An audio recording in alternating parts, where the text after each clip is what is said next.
എല്ലാ മനുഷ്യനും ആഗ്രഹിക്കുന്ന ഒരു കാര്യമാണ് ഒരു ദൈവപ്രവൃത്തി കണ്ട് സന്തോഷവാനായിരിക്കണം. നിങ്ങളുടെ ആഗ്രഹം ഈ ദിവസങ്ങളിൽ പൂർത്തിയാക്കപ്പെടാൻ പോകുന്നു. നിങ്ങളുടെ കൺമുമ്പിൽ വിശ്വസിക്കാൻ പറ്റാത്ത ചില ദൈവപ്രവൃത്തികൾ ഏറ്റവും അടുത്ത ദിവസങ്ങൾ നിങ്ങൾ കാണാൻ പോകും. അങ്ങനെ ഒരു ആത്മിക ദൂതാണ് ഇന്ന് നിങ്ങളോട് പറയാൻ പോകുന്നത്. യെശയ്യാ പ്രവാചകന്റെ പുസ്തകം 60-ാം അധ്യായം 5-ാമത്തെ വാക്യം. നിന്റെ ഹൃദയം പിടച്ച് വികസിക്കും, സമുദ്രത്തിന്റെ ധനം നിന്റെ അടുക്കൽ ചേരും, ജാതികളുടെ സമ്പത്ത് നിന്റെ അടുക്കൽ വരും. ഈ ദിവസങ്ങളിൽ പ്രതീക്ഷിക്കാത്ത ചിലത് നിന്റെ ലൈഫിലേക്ക് വരാൻ പോകും.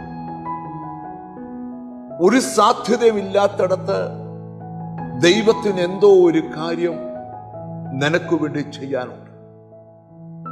ഈ പ്രഭാതം സങ്കടത്തോടെ തുടങ്ങരുത്, ദുഃഖത്തോടെ തുടങ്ങരുത്. ചില ദൈവപ്രവൃത്തി കണ്ട് നിന്റെ ഹൃദയം പിടച്ച് വികസിക്കും. എത്ര പേർ ആഗ്രഹിക്കുന്നുണ്ട് വർഷങ്ങളായി കാത്തിരുന്ന ആ ദൈവപ്രവൃത്തി ഇതാ എൻ്റെ കൺമുമ്പിൽ ദൈവം കൊണ്ടുതരാൻ പോകും. അത് കണ്ട് നിന്റെ ഹൃദയം പിടച്ച് വികസിക്കും. എന്നിട്ട് പ്രവാചകൻ പ്രവചിക്കുക, ദൈവത്തിന് സ്തോത്രം, സമുദ്രത്തിന്റെ ധനം നിന്റെ അടുക്കൽ ചേരും. ഏതൊക്കെയോ സാമ്പത്തിക വിഷയത്തിനകത്ത് ഞരങ്ങുന്ന ചിലരെ ഞാൻ ഈ വചന വെളിപ്പാടിന് മുമ്പിൽ കാണുക. എവിടെ നിന്ന് എന്ന ഒരു ചോദ്യം നിങ്ങളുടെ ഉള്ളിലുണ്ടെങ്കിൽ, നിങ്ങൾ പ്രതീക്ഷിക്കാത്ത സ്ഥലത്തു നിന്ന് ചിലതൊക്കെ നിന്റെ ലൈഫിൽ വന്ന് ചേരുവാൻ പോവുകയാണ്. 2 ദിവസം മുമ്പേ വലിയ കടബാധ്യതയിൽ നിന്ന് വിടുതൽ കിട്ടിയ ഒരാൾ എന്നോട് പറഞ്ഞു, പ്രതീക്ഷിക്കാത്ത ഒരു സ്ഥലത്തു നിന്നാണ് ദൈവം എനിക്ക് വേണ്ടി അത്ഭുതം ചെയ്തത്. അത് കണ്ടപ്പോ എൻ്റെ ഉള്ളം നന്ദി കൊണ്ട് നിറഞ്ഞു. ഈ ഷോർട്ട് മെസ്സേജിനകത്ത് ഈ ദിവസങ്ങളിൽ ചിന്തിക്കാത്ത ഇടത്തു നിന്ന് ചിലതൊക്കെ നിന്റെ ലൈഫിൽ വന്ന് ചേരാൻ പോവാ. അടുത്ത പദം കൂടെ കേട്ടെ, ദൈവത്തിന് സ്തോത്രം.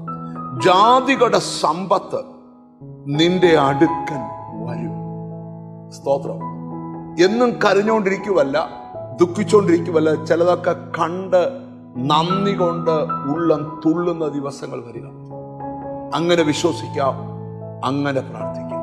കാരുണ്യവാനായ ദൈവമേ, സ്വർഗസ്ഥ പിതാവേ, വളരെ നീണ്ട വർഷങ്ങളായി നിലവിളിച്ച് കരയുന്ന ചിലരുടെ മുന്നിൽ കണ്ണുകൾക്ക് വിശ്വസിക്കാൻ പറ്റാത്ത, കാതുകൾക്ക് വിശ്വസിക്കാൻ പറ്റാത്ത ഒരു വലിയ ദൈവപ്രവൃത്തി ഈ നിന്റെ മക്കളുടെ മേൽ വെളിപ്പെടാൻ പോകുന്നതോട് സ്തോത്രം ചെയ്യുക. എന്നോട് ചേർന്ന് പ്രാർത്ഥിക്കുന്ന മക്കളെ നിന്റെ നാമം ചൊല്ലി പിതാവിന്റെയും പുത്രന്റെയും പരിശുദ്ധാത്മാവിന്റെ നാമത്തിൽ അനുഗ്രഹിച്ചു പ്രാർത്ഥിക്കുന്നു. അവർ അനുഗ്രഹിക്കപ്പെടട്ടെ, യേശു ക്രിസ്തുവിൻ നാമത്തിൽ തന്നെ. ആമേൻ.